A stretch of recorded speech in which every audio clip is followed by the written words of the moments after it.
여러분, 빨간 신호등 보면 자동으로 멈추지 않으세요? 그리고 파란 하늘을 보면 기분은 좋아지고요.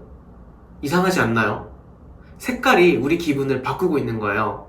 빨간색을 보면 긴장되고 파란색 보면 차분해지고, 이게 다 이유가 있습니다. 그리고 옛날 화가들도 이걸 알고 있었대요. 빨간색으로 사람들을 흥분시키고 파란색으로 마음을 편안하게 만들었죠.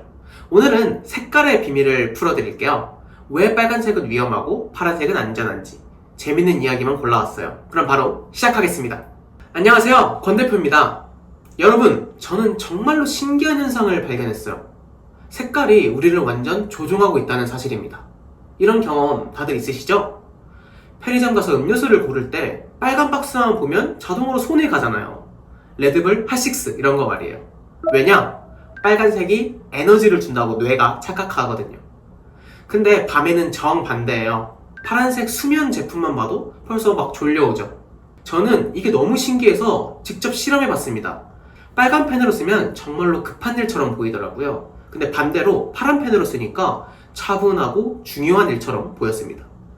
패션도 마찬가지예요. 빨간색 옷 입으면 사람들이 막 더 쳐다봅니다. 이건 팩트예요. 근데 반대로 또 파란 옷을 입으면 신뢰를 받는 느낌이 확실히 느껴집니다. 마찬가지로 자동차도 똑같아요. 빨간 차는 무조건 막 스포츠카 같아 보이고 파란 차는 안전하고 믿을만해 보이죠. 이게 우연일까요? 절대 아닙니다. 우리 뇌는 색깔마다 정해진 반응이 있어요. 빨간색 보면 심장박동이 빨라지고 파란색 보면 호흡이 깊어집니다. 이건 과학적으로 증명된 사실, 팩트죠. 그럼 이 신비한 현상이 대체 어떻게 생겨난 건지 같이 알아보죠. 자, 그럼 색깔이 우리 감정을 조종하는 놀라운 원리를 알려드릴게요. 저는 이 사실을 알았을 때 진짜 충격을 받았습니다. 자, 빨간색부터 봅시다. 여러분, 10만 년 전을 한번 생각해보세요. 10만 년. 빨간색은 그때는 오직 딱 두 가지였어요. 피 아니면 불. 그때 피는 죽음을 의미했고 불은 파괴를 의미했습니다. 우리 조상들은 빨간색을 보면 무조건 도망가야 했어요. 그래야만 살 수가 있었거든요. 이게 수만 년 동안이나 반복됐습니다. 매일 매일 매일. 상상해보세요. 쉽지 않죠? 그러다 보니까 우리 뇌에 이게 완전히 각인된 거예요. DNA에 말이죠. 지금도 그래서 빨간색을 보면 심박수가 올라가는 겁니다. 혈압도 높아져요. 이건 과학적인 팩트죠. 자, 파란색은 근데 완전히 다릅니다. 자, 맑은 하늘, 잔잔한 파도, 바다, 한번 떠올려보세요. 파란 하늘은 좋은 날씨를 의미했어요. 사냥하기에도 좋고 이동하기에도 좋은 날이었죠. 그리고 파란 바다는 안전함을 의미했습니다. 폭풍이 없다는 뜻이었거든요. 그래서 파란색을 보면 심박수가 내려가는 거죠. 호흡도 깊어져요. 저는 이걸 색깔 본능이라고 부릅니다. 우리가 의식하지 못해도 뇌가 자동으로 반응하는 거예요. 하지만 여기서 정말 놀라운 사실이 있습니다. 자, 근데 같은 색인데도 의미가 다를 수 있다는 사실 아셨나요? 저는 이걸 조사하면서 한 번 더 놀랐습니다. 자, 빨간색부터 보시면요. 서양 사람들에게 빨간색은 악마입니다. 지옥, 피, 죽음, 무서운 것들 투성이죠. 근데 동양은 완전 반대입니다. 행운, 럭키를 의미해요.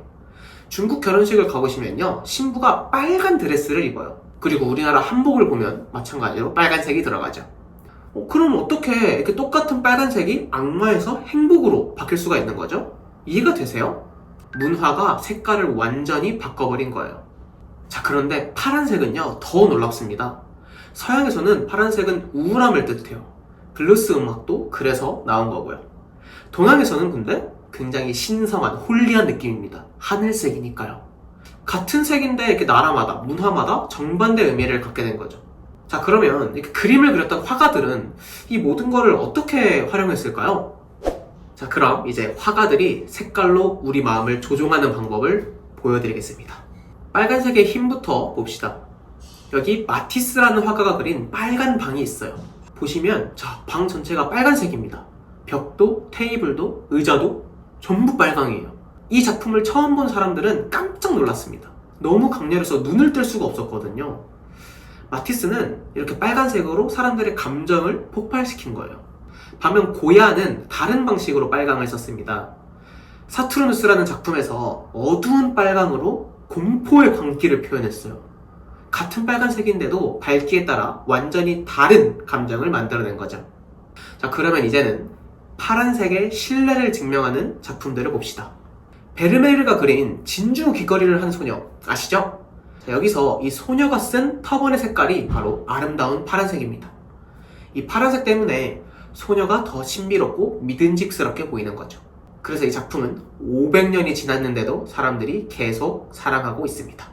그리고 여러분들이 너무나 잘 아는 화가 피카소도 파란색을 잘 썼어요. 청색 시대라고 불리는 시기에 온통 파란 그림만 그렸거든요. 당시 피카소는 너무 가난하고 우울한 화가였습니다. 근데 파란색 덕분에 슬픔 속에서도 순수함이 느껴졌죠. 사람들이 피카소 그림을 보고 위로받은 이유가 바로 여기에 있습니다. 자, 이렇게 화가들은 이미 알고 있어요. 색깔이 우리를, 사람들의 마음을 조종한다는 사실을. 이건 우연이 절대로 아닙니다. 분명한 팩트고 진실이죠. 여러분들도 이제 알게 되셨죠? 자, 여러분, 오늘 색깔의 비밀을 파헤쳐봤는데 어떠셨나요? 색깔이 주는 감정은 절대 우연이 아닙니다.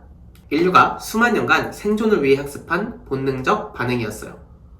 빨간색은 위험 신호, 파란색은 안전 신호. 이제 여러분들도 색깔을 보는 눈이 완전히 달라지셨을 거라 생각합니다. 다음에 미술관, 전시회를 가시면 꼭 한번 발견해보세요. 이 화가가 어떤 색을 썼는지 유심히 보는 거죠. 그러면 분명히 새로운 재미를 발견하실 겁니다.